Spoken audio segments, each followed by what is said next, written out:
So recently, YouTube made some pretty big changes to their partner program.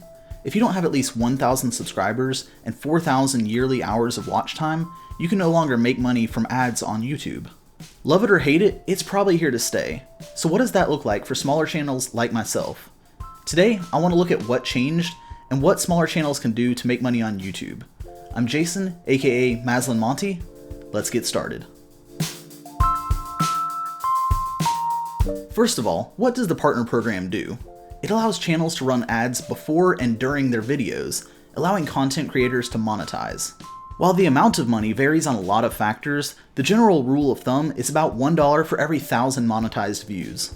And while I can't go into detail, in my experience, that seems like a pretty fair estimate, if not a little bit lower than what I've experienced. And while we're at it, let's look at what the new rules look like for my channel. I knew I had over 1,000 subscribers, currently at about 1,450 at the time of recording this, but I had no idea what my watch time looked like. In 2017, I had 21 total uploads, most of them between 5 and 10 minutes, and if I had to estimate, I'd say I put about 180 hours into all the videos combined.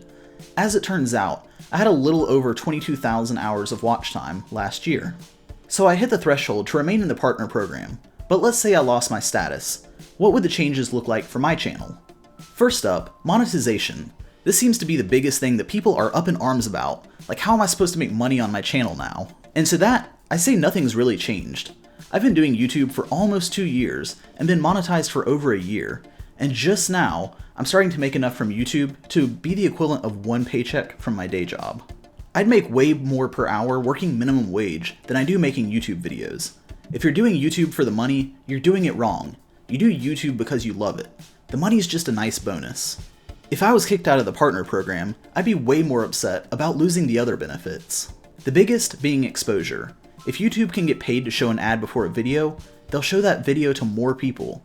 As such, monetized videos get more exposure. There have been countless examples of channels posting the same video twice, one monetized and one not, and the monetized video always gets more views. The problem comes when an advertiser's product shows up before an explicit or objectionable video. Advertisers may not be too happy about that, and as a result, might pull future spending from YouTube. That's where YouTube's justifications for the new partner program requirements comes in. By upping the subscriber requirement tenfold and adding an amount of time that people need to actually watch a channel's videos, YouTube has a much more manageable pool of content creators and a more crowd-policed path of entry. And as harsh as it is to say, if you can't get 4,000 hours of watch time in a year, you're not making money for YouTube. And if you were in the partner program before, but got kicked out, you weren't really making any money yourself, at least not in a meaningful way. But that's not the end of the story. If you make creative videos, why not find creative ways to make money? For smaller channels like myself, there's several options. First up, and you probably guessed it, there's Patreon. Patreon is seemingly the best friend of YouTubers big and small trying to bring in a significant income. Built on direct communication between content creators and consumers, Patreon allows fans to directly contribute to content creators. Take my buddy Andrew's channel, AF Drums. He creates quality over quantity, and pays for studio time and camera work for his videos. With half the subs I have, he is way outpacing my income from YouTube. In exchange for throwing a few bucks a month his way, I get access to content early, and can even have a level of input on what he may work on. Or take another channel, Game Maker's Toolkit. On his channel, Mark Brown focuses in depth on games and how they are developed. It's cable TV level documentary work for a more niche audience, but an audience that is willing to pay. With over 3,000 people contributing a collective $8,000 per month, Patreon can be a full-time paycheck, and pre-video ads on YouTube can be ignored completely. Another method, especially for established channels in the tech and gaming worlds, is to use Twitch. Twitch TV is first and foremost a site to stream games, but it's gone to great strides to give its content creators a lot of control. Several YouTubers in 2017 used Twitch as supplemental income.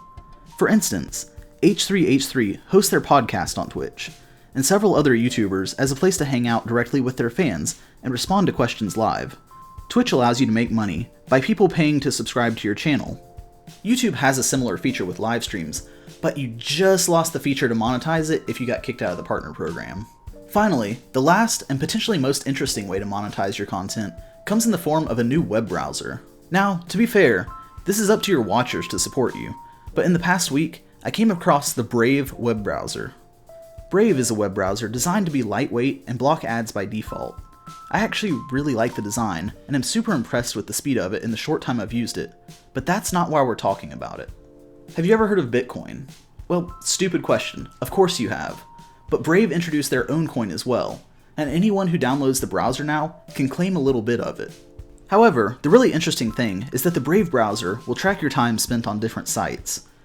You can set Brave to distribute coins to the sites based on your usage, or you can manually pay out sites or creators. For instance, I verified my YouTube account with Brave. And now, any Brave user that watches my content can contribute to my channel. Best of all, end users can contribute directly, without actually having to buy any coin, since they can claim some for free. So maybe go watch my videos in the Brave browser.